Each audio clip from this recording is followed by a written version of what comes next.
এখানে সব রকম মশলা দিয়েছি, দেওয়ার পর হচ্ছে মশলাটাকে এখন খুব ভালোভাবে নেড়েচেড়ে মিশিয়ে নিব। আমাদের কিন্তু হচ্ছে ধনিয়া গুঁড়া দেয় নাই। এই মশলাটাকে হচ্ছে 2 মিনিটের মতো হচ্ছে ভেজে নিব কিছুক্ষণ।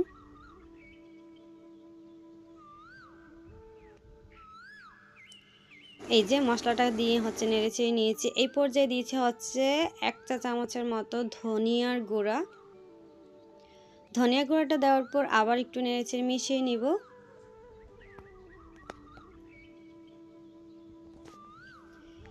মিশিয়ে নিয়ে এই পর্যায়ে হচ্ছে ঢাকনা দিয়ে ঢেকে আমরা হচ্ছে মশলাটাকে কষিয়ে নিব প্রায় 5 মিনিটের মতো।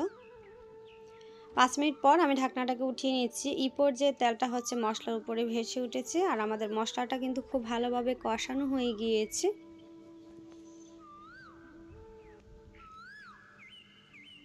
মশলাটা যখন কষানো হয়ে যাবে আর এই পর্যায়ে হচ্ছে আমরা এখানে দিয়ে দিব আলুগুলা, যে আলুগুলো আমরা হচ্ছে ভেজে রেখেছিলাম। আর এইভাবে একবার বাসায় হচ্ছে চিকেন রান্না করে খেয়ে দেখবেন, খেতে ভীষণ ভালো লাগে। বিশেষ করে আলু আর হচ্ছে চিকেনগুলোকে খুব ভালোভাবে ভেজে নিতে হবে। এখানে আমি হচ্ছে আলুগুলা সবগুলোকে এখানে দিয়ে দিচ্ছি, আর হচ্ছে আলুগুলার সাথে যে তেলগুলা ছিল ওটাও কিন্তু এখানে দিয়ে দিয়েছি। এখন হচ্ছে মশলার সাথে আলুগুলাকে খুব ভালোভাবে নেড়েচেড়ে মিশিয়ে নিব। মিশিয়ে নিয়ে তারপর হচ্ছে কিন্তু আমরা হচ্ছে প্রায় 5 মিনিটের মতো হচ্ছে আলুগুলাকে কষিয়ে নিব। যেহেতু চিকেন থেকে মনে হয় আলু হচ্ছে অনেকটাই শক্ত, যেহেতু হচ্ছে রান্নার পর অল্পতে কিন্তু চিকেন সিদ্ধ হয়ে যায় আর আলু একটু টাইম লাগে, তাই এখানে আমরা আলুগুলাকে একটু কষিয়ে নিব খুব ভালোভাবে। আচ্ছা, এখানে হচ্ছে এখন আলুগুলাকে হচ্ছে ঢাকনা দিয়ে ঢেকে দিব। ঢেকে দিয়ে হচ্ছে 4 থেকে 5 মিনিটের মতো কষিয়ে নিব চুলার আঁচ মিডিয়ামে রেখে। এই যে দেখেন আলুগুলাকে কিন্তু কষানো হয়ে গিয়েছে আর আলুগুলার তেলটা উপরে ভেসে উঠেছে। এই পর্যায়ে হচ্ছে আমরা একটু আবারও নেড়েচেড়ে মিশিয়ে নিব।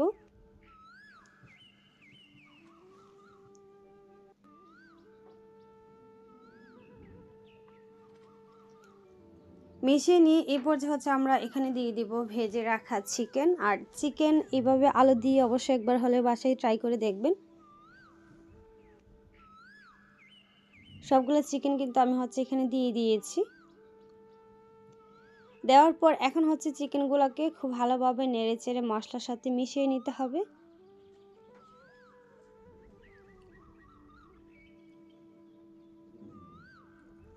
আর আমি যেহেতু এখানে ফুল মুরগিটাই দিয়ে দিয়েছি, এখানে প্রায় 2 কেজির মতো মুরগি ছিল। মুরগিগুলোর হাত পা বাদে আর চামড়া বাদে আমি কিন্তু সবগুলা এখানে দিয়ে দিয়েছি।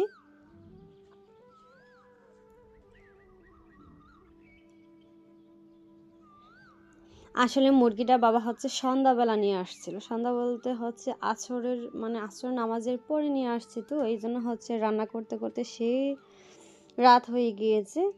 আর রাত হয়ে গিয়েছে বলতে প্রায় এশার আজান দিয়ে দিয়েছে রান্নার পর। দেন আমরা হচ্ছে খেয়ে নিয়েছিলাম কিছুক্ষণ পরে। আচ্ছা, এখানে হচ্ছে নেড়েচেড়ে মিশিয়ে নিয়েছি। মিশিয়ে নিয়ে এখন হচ্ছে ঢাকনা দিয়ে ঢেকে এগুলাকে কষিয়ে নিব চিকেন আর আলুকে প্রায় 6 থেকে 7 মিনিটের মতো।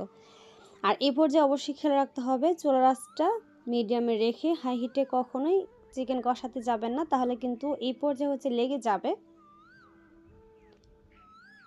এখন ঢাকনাটাকে উঠিয়ে আবার একটু নেড়েচেড়ে দিব।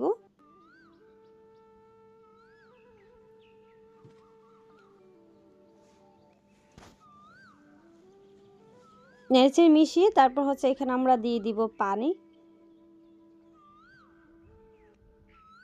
এখানে পানি দিয়ে হচ্ছে রান্না করব, যেহেতু আমি একটু চিকেনটাকে ঝোল রান্না করব। এটা হচ্ছে ঝোলও খেতে ভালো লাগে, আবার হচ্ছে এটা কিন্তু হচ্ছে ভুনাও খেতে ভালো লাগে, বিশেষ করে যেহেতু আমরা আলু দিয়েছি। আর আলুটা দেওয়ার পর এভাবে একটু ঝোল ঝোল খেতে ভীষণ ভালো লাগে আমার কাছে, তাই আমি কিন্তু এখানে ঝোলে রেখেছি। এই যে আমি হচ্ছে পরিমাণ মতো পানি দিয়েছি। পানিটা দেওয়ার পর আবার একটু নেড়েচেড়ে মিশিয়ে নিব। মিশিয়ে নিয়ে তারপর হচ্ছে ঢাকনা দিয়ে ঢেকে দিব। আর হচ্ছে ঢেকে দিয়ে রান্না করব প্রায় 15 থেকে 18 মিনিটের মতো। আর এই পর্যায়ে চুলার আঁচ মিডিয়ামে রেখেই আমি কিন্তু রান্নাটা করব,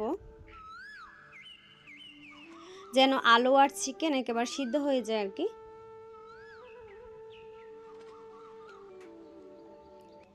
আচ্ছা, এই পর্যায়ে দেখবেন যে ঝোলটা কিন্তু অনেকটাই কমে গিয়েছে। এই যে দেখেন এখন কিন্তু ঝোল আরও কিছুটা আমরা রান্না করব। এইভাবে হচ্ছে আরও প্রায় 5-6 মিনিটের মতো রান্না করব হাই হিটে দিয়ে।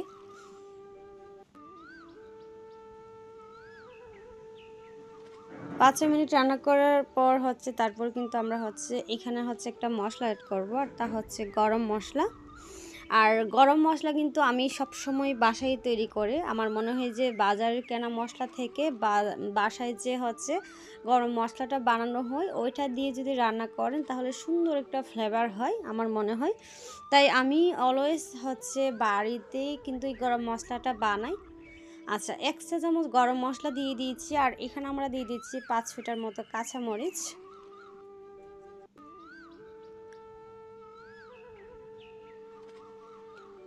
এখন আবার একটু নেড়েচেড়ে মিশিয়ে নিয়েছি, আর মিশিয়ে নিয়ে তারপর কিন্তু হচ্ছে আমরা ঢাকনা দিয়ে ঢেকে আরও 5-7 মিনিটের মতো রান্না করব। আর এই পর্যায়ে অবশ্যই চেক করে নিতে হবে লবণ ঠিক আছে কিনা। আমার সব কিছুই ঠিক ছিল, তাই এখন হচ্ছে আমি ঢাকনা দিয়ে ঢেকে দিয়েছি। ঢেকে দিয়ে রান্না করব প্রায় 5 মিনিটের মতো। আর 5 মিনিট রান্না করার পর আমি কিন্তু হচ্ছে চুলাটা অফ করে দিয়েছি। এই পর্যায়ে ঢাকনাটাকে উঠিয়ে নিচ্ছি আর মাশাআল্লাহ মাশাআল্লাহ দেখেন কালারটা কতটা সুন্দর হয়েছে আর দেখতে যতটা সুন্দর হয়েছে খেতেও কিন্তু মাশাআল্লাহ ভীষণ ভালো লাগে এই রান্নাটা।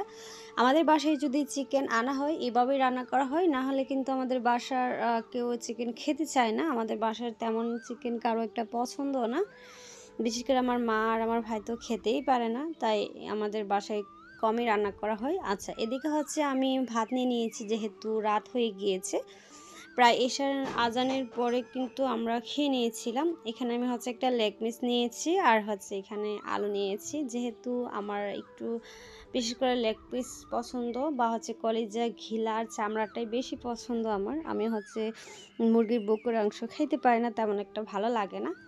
আর এখানে হচ্ছে নিয়ে নিয়েছি, সাথে একটা লেবু ছিল, আর লেবু ছাড়া তো হচ্ছে খাওয়াই যায় না, বিশেষ করে হচ্ছে চিকেন বা হচ্ছে বিফ যাই বলেন। আচ্ছা, আর এখানে আমি হচ্ছে একটু খেয়ে আপনাদের রিভিউ দেই যে কেমন হয়েছে। অবশ্য আমি ভয়েসটা যেহেতু পরে দিচ্ছি। আর মাশাল্লাহ মাশাল্লাহ অনেক বেশি মজার হয়েছে এই রান্নাটা। আর আমিও খেয়ে নিয়েছিলাম, সাথে আমার ভাগ্নিকেও খাইয়ে দিয়েছিলাম। আর মা আসছে যে আমাকে আরও একটা দিতে, যে আমি নাকি শুধুমাত্র একটা কেন পিস খাই, আমি কি একটাই হয়। তারপর মা হচ্ছে আমার পছন্দের একটা জিনিস দিয়েছিল, যেটা হচ্ছে ঘিলা। আসলে পৃথিবীতে মার মতো ভালোবাসা কারো কাছ থেকে পাওয়া যায় না। মানুষ যখন হচ্ছে ভালোবাসা দেখায়, মা ছাড়া হচ্ছে প্রথম প্রথম দেখবেন প্রচুর ভালোবাসা দেখায়, তারপর যখন পুরাতন হয় তখন আর তেমন মূল্যই থাকে না। তখন তার পছন্দ লুচি, মানে লুচি যাই বলেন সব কিছুই চেঞ্জ হয়ে যায়, তখন ভালো লাগাটা আর থাকে না। কিন্তু মায়ের ভালোবাসা দেখেন সব সময় একই রকম থাকে, ওনার কোনো স্বার্থ থাকে না, কিছুই থাকে না। তারপর হচ্ছে মা আরেকটা সাথে এনেছিল কলিজা, আমি কিনা কলিজা খাবো না, শুধুমাত্র ওই ঘিলাটাই দাও, ওইটাই খাই। তারপর হচ্ছে ওইটাই খেয়ে নিয়েছিলাম, সাথে আমার ভাগ্নি আর আমি। আশা করছি এই ভ্লগটা আপনাদের কাছে খুবই ভালো লাগবে। আমার চ্যানেলটাকে সাবস্ক্রাইব করে পাশে থাকবেন। আজ বিদায় নিচ্ছি, আল্লাহ হাফেজ।